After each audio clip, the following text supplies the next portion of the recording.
እንኳን ደስ ያላችሁ። ሰበር ዜና ነው። ሼር አርጉት፣ ሰብስክራይብ፣ ላይክ ለሁሉም አዳርሱት። በጣም ጮማ የሆነ ነው። በጎንደር መሬት ላይ ጀግናው የአማራ ፋኖ ብሔራዊ ኃይል በነ ሀብቴ በነ ሳሚ የሚመራው ተመስገን ጥሩነህንና አገኘሁን ይዞ ሲንቀሳቀስ የነበረ ሄሊኮፕተር ተመቶ ወድቋል። እንኳን ደስ ያላችሁ። ጠላት ተደናግጧል፣ እየተፈራገጠ ነው። እንኳን ኤርትራ ላይ ሊሄድ ይቅርና ጎንደር ላይ የቀረ ነው። ሼር አድርጉት ለብዙ ሰው። ጀግኖቻችን ትችላላችሁ በሏቸው። ምክንያቱም በአፄ ቴዎድሮስ ትውልድ ስፍራ ላይ የአማራ ፋኖ ብሔራዊ ኃይል ከወሎ ከሸዋ ከጎጃም ጎንደር ላይ ገብተው በቋራ መሬት ላይ ቃል ኪዳን ገብተው ወጥተው ነበር። ከዛ በኋላ ሰክሰስፉል እየሆኑ ነው። ገና ብዙ ነገር እናያለን። ለምልክት ነው ይሄን ያስቀመጥኩላችሁ። ሄሊኮፕተሯ ወጣ እስክትታይ ድረስ ጮማ የሆነ ስለሆነ ለሁሉም ሼር አድርጉት። ትችላላችሁ ፋኖች በሉልን። እናመሰግናለን። ድል አማራ ፋኖ! አማራ ፋኖ ያሸንፋል። በርካታ ሰዎች አኩርፈው ጫካ ገብተዋል። በኢትዮጵያ ሕገ መንግስት መሰረት በትጥቅ ለስልጣን መታገል ሕገ ወጥ ነው፣ አይፈቀድም። ሕገ ወጥ ነውና በሕግ ማስከበር ብቻ እንሂድ ካል ስለማያዋጣ ዲዲአር እናርግ። የታጠቁ ሰዎች በተሐድሶ ትጥቃቸውን ፈተው በሙያቸው ሰርተው ወደሚኖሩበት ስርዓት እንመልሳቸው። ከትግራይም ይሁን ከኦሮሚያ ከአማራም ይሁን ከቤኒሻንጉል ብለን ዲዲአር አበጀን። ኮሚሽን ተቋቋም ነው። ይሄ ኮሚሽን ስራው የታጠቁ ያኮረፉ ሰዎች አወያይቶ የሽግግር ፍትህ አረጋግጦ ወደ ቀያቸው መልሶ ሰላማዊ ህይወት እንዲኖሩ ማድረግ አለብን። አራተኛው ማዕቀፍ ይሄ ሁሉ ቢሰራ ኢኮኖሚክ ሪፎርም ካላደረግን ኢኮኖሚክ ስብራት እያለ ዘላቂ ሰላም ልናመጣ አንችልም። ሪፎርሙ ደግሞ እንደከዚህ ቀደሙ ግብርና መር ብንለው አያዋጣም። ብዝሃ ዘርፍ መሆን አለበት። ግብርናም፣ ኢንዱስትሪም፣ ማይኒንግም፣ ቱሪዝምም፣ አይሲቲም በሁሉም ዘርፍ ካልተንቀሳቀስን አንድ በአንድ አንደርስም ብለን ግብርና ላይ እንዳላችሁት እኮ ነው። የኢትዮጵያ ግብርና በኩታ ገጠም፣ በማዳበሪያ አቅርቦት ስፋት፣ በኢሪጌሽን፣ በዓመት ሁለቴ በማምረት ገና ብዙ ስራ ይጠበቅብንም። የሚጨበጥ የሚታይ ለውጥ መጥቷል። መካድ አይቻልም። በቡና በስንዴ በሩዝ መጥቷል። ገና ግን ብዙ ስራ ይጠበቅብናል። ጥያቄ የለውም። እሱ ያልታረሰ ቦታ ሰፊ ያለን፣ ውሃ አለን። በስፋት በኩታ ገጠም በማሽነሪስ ምርታማነት ማሳደግ አለብን። ጅማሮ ግን ተስፋ ሰጪ ነው። በኢንዱስትሪም እንደዚሁ ነው። በቱሪዝም ትናንት እንዳያችሁት ነው። በጣም በርካታ ስራ ተሰርቷል። መከላከያ ሰራዊት ከአማራ ክልል የት ሄዳል? መከላከያ ሰራዊቱ ራሱ አማራ ነው። ራሱ አማራ ነው። ከኦሮሚያ የት ሄዳል? ራሱ ኦሮሞ ነው። ትንሿ ኢትዮጵያ የሚባለው የመከላከያ ተቋም ነው። ስለዚህ ተልእኮ ደግሞ የውጭ ሲመጣ ብቻ ሳይሆን የምንዋጋው ለውጭ ምቹ ሁኔታ የሚፈጥር የውስጥ ቅጥረኛ ጸረ ሰላም ኃይል ተነስቶ ስርዓት አፈርሳለሁ ካለ፣ ህግ አጠፋለሁ ካለ መከላከያ ሰራዊት እንደሚዋጋ አዋጁ ያስቀምጣል። ስለዚህ ነው የምንዋጋው። ሁሉም የኢትዮጵያ ግዛት ደግሞ የመከላከያ ግዛት ነው። አማራ በለው፣ ሶማሌ በለው፣ አፋር በለው፣ ኢትዮጵያ በለው፣ ሁሉም ግዛት የኢትዮጵያ ማን ነው? የመከላከያ ሰራዊት ግዛት ነው፣ ቦታ ነው፣ መንደር ነው፣ መኖሪያው ነው፣ መሬቱ ነው። የት ነው የሚሄደው? ማን ነው ሂድ የሚለው? እሱ የጠበቃትን አገር ለቀህ ሂድ አይባልም። አንተ አሜሪካ ቁጭ ብለህ ለዚህ ግዙፍ ተቋም እንደዛ አይነት ተልእኮ መስጠት አትችልም። አንተ ንቅል ነህ በሉት፣ ንቅል ነህ። ይቅር ለመከላከያ ሰራዊት ለሆነ ቀበሌ መመሪያ መስጠት አትችልም መባል አለበት እንጂ መከላከያ በዚህ ውጣ በዚህ ውረድ እዚህ ቀመጥ ከዚህ ውጣ የሚባል ነገር የለም። ምን ያህል ነው ዲተረንስ አቅማ ሆናችኋል ወይ የሚለው ደግሞ በጣም የዲተረንስ ኃይል የኢትዮጵያ መከላከያ ሰራዊት አንዱ መርህ ፕሪንሲፕል የምንለው ዲተር የሚያደርግ ከዲተረንስ አልፎ የሚመጣ ጠላት ካለ በአጭር ጊዜ ጦርነት የሚጨርስ ኃይል መገንባት ነው የሚለው የኛ መርህ። በዚህ መርህ መሰረት እየተሰራ ነው። በዚህ መሰረት የመከላከያ የሰው ኃይል መጠን ኢትዮጵያን የሚመጥን እንዲሆን ሰርተናል። አልደረስንም ግን ሰርተናል።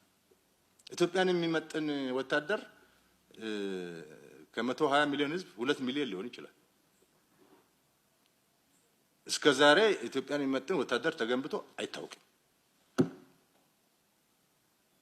እኛ አሁን ኢትዮጵያን የሚመጥን ሰራዊት ብለን እየሰራን ነው። በቁጥርም በአደረጃጀትም በስነ ልቦና ግንባታም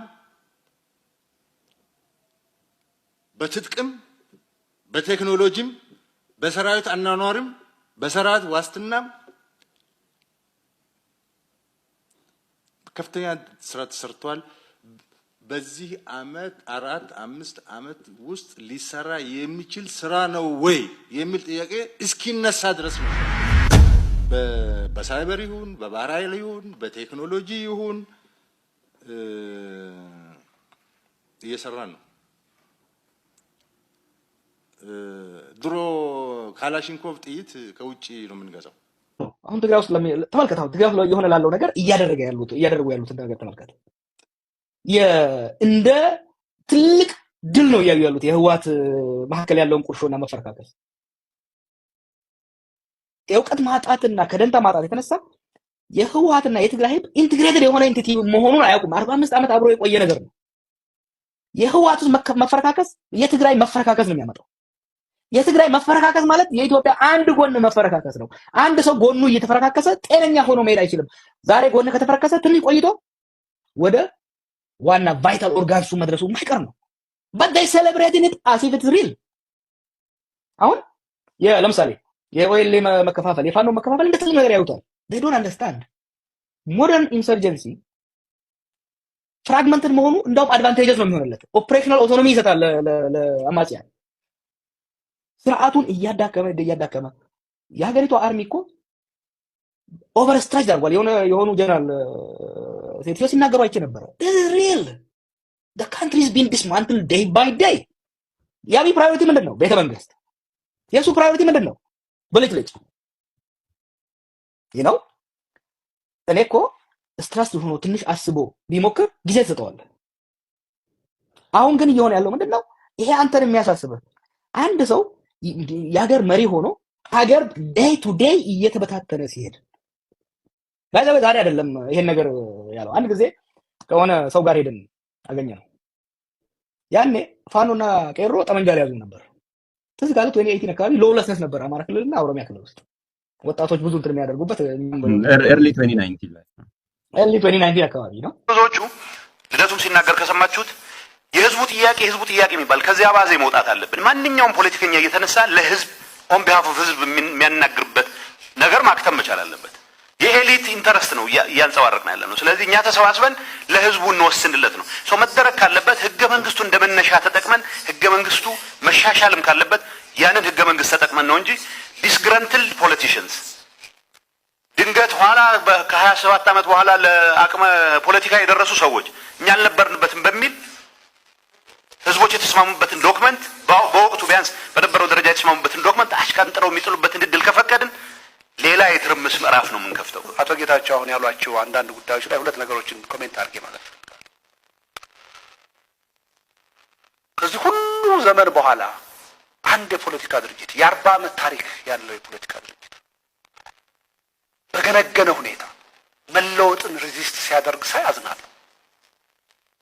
ከሌቭሊንግ ያለ መውጣት ሁላችሁም አህዳዊ ናችሁ። ቅድም ስነሳ ምንድነው ያልኩት? ሁለት የኃይል አስተላለፍ ልዩነት አለ በኢትዮጵያ የፖለቲካ ቅራኔ። አንዱ ህገ መንግስቱ አይወክለኝም የሚል ነው፣ ይሻሻል የሚል ነው። ይሄን የሚደግፍ ህዝብ አለ አልኩ። ይሄ ብቻ ግን አይደለም። ህገ መንግስቱ ጠቃሚ ነው፣ ይወክለኛል፣ አምንበታለሁ፣ በአግባቡ እንዲፈጸም እፈልጋለሁ የሚል ደግሞ ህዝብ አለ። ይሄን ያልኩት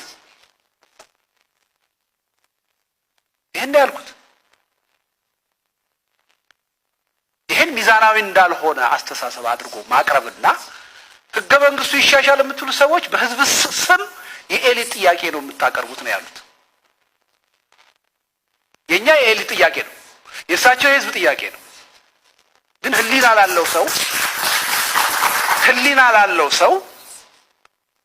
ላለው ሰው የኢትዮጵያ ህዝብ በተለይ ኢህአዴግ ወደ ስልጣን ሲመጣ 85-86% አርሶ አደር ነው የነበረው።